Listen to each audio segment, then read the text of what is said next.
How's it going out there today, everybody? I have been using a secret weapon in my bag now for the past few months to shoot vlogs with, to shoot wedding videos with, Insta stories, everything like that. I want to talk about it a little bit today. A lot of people rant and rave about this lens. We're going to be talking about the 23mm f2 weather sealed from Fuji. This, in my opinion, is one of the best budget lenses that you can buy right after the kit lens that comes with the X-T3. I'm going to be comparing those two today, the 18 to 55, which is a 2.8 to 4 aperture, and then this little 23, like I said, is a 2 f2. So we're going to compare those against each other, see the difference in the quality, see which one's sharper, see the image that comes from each. I love both lenses. I've been using them pretty regularly now for my videos, for the wedding shoots as well, and that's in the mix of a cinema lens and some other things as well. So without further ado, let's go ahead and get into this review, put some test footage up, let you guys see what everything looks like, decide if it's something that you may want to throw in your bag. Let's go ahead and hop to it.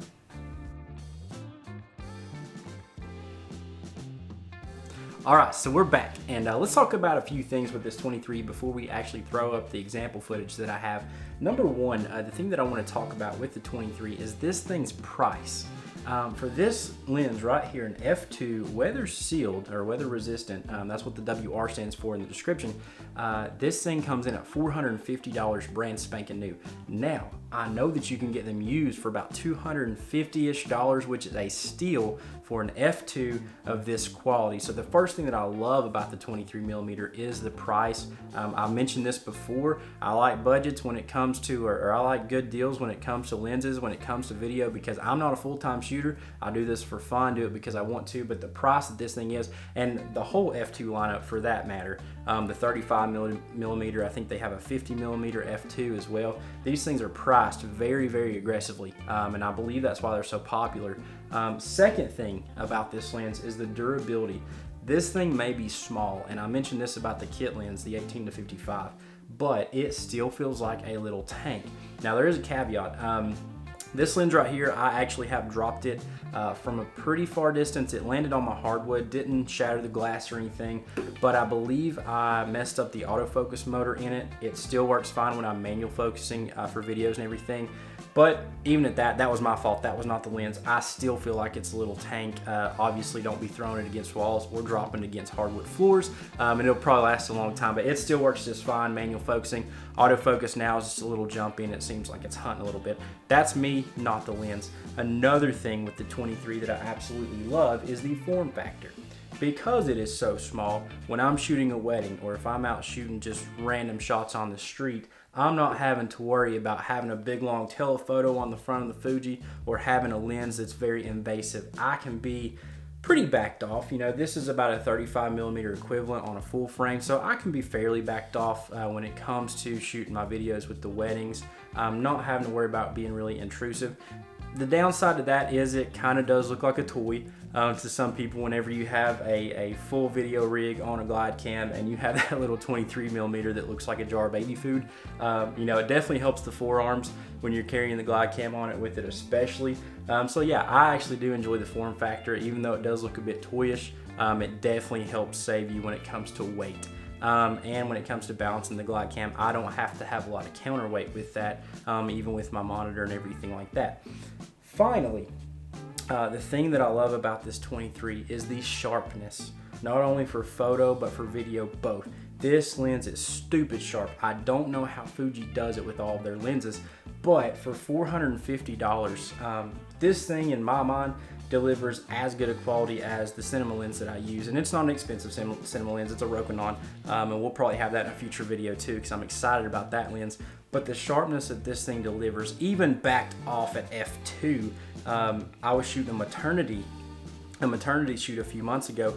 Didn't even realize that I was wide open, and my subjects were probably a good, I'd say 20 to 30 feet away.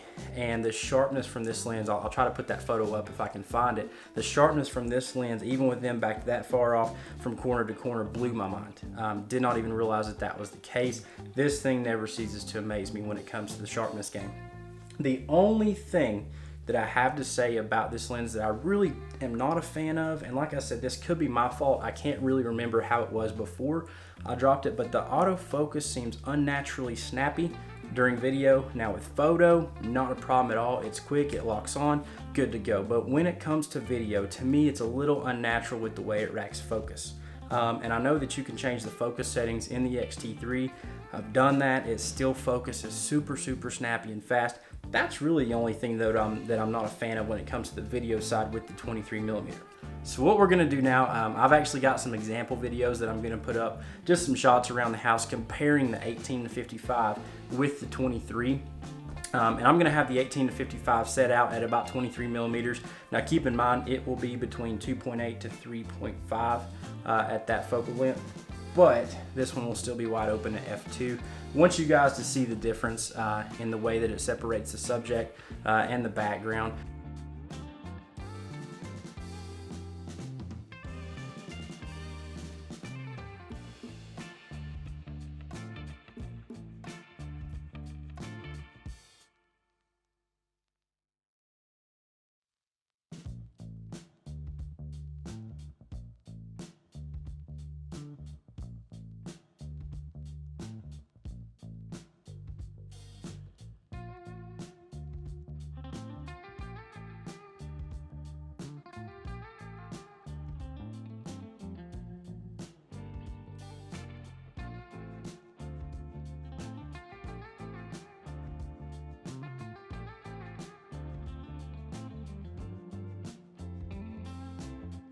All right, guys, so that is the comparison. Let me know what you think in the comments below about the 23mm. Do you like it versus the 18-55? Do you like it in general, or do you hate it?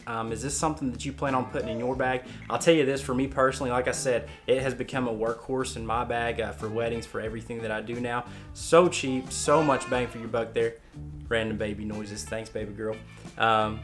Anyways, hope you have a good rest of your day. If you would like to see more stuff like this in the future, give me a like, give me a subscribe. It definitely goes far, especially for us guys that aren't full-time. Hope you have a good one. We'll see you the next time.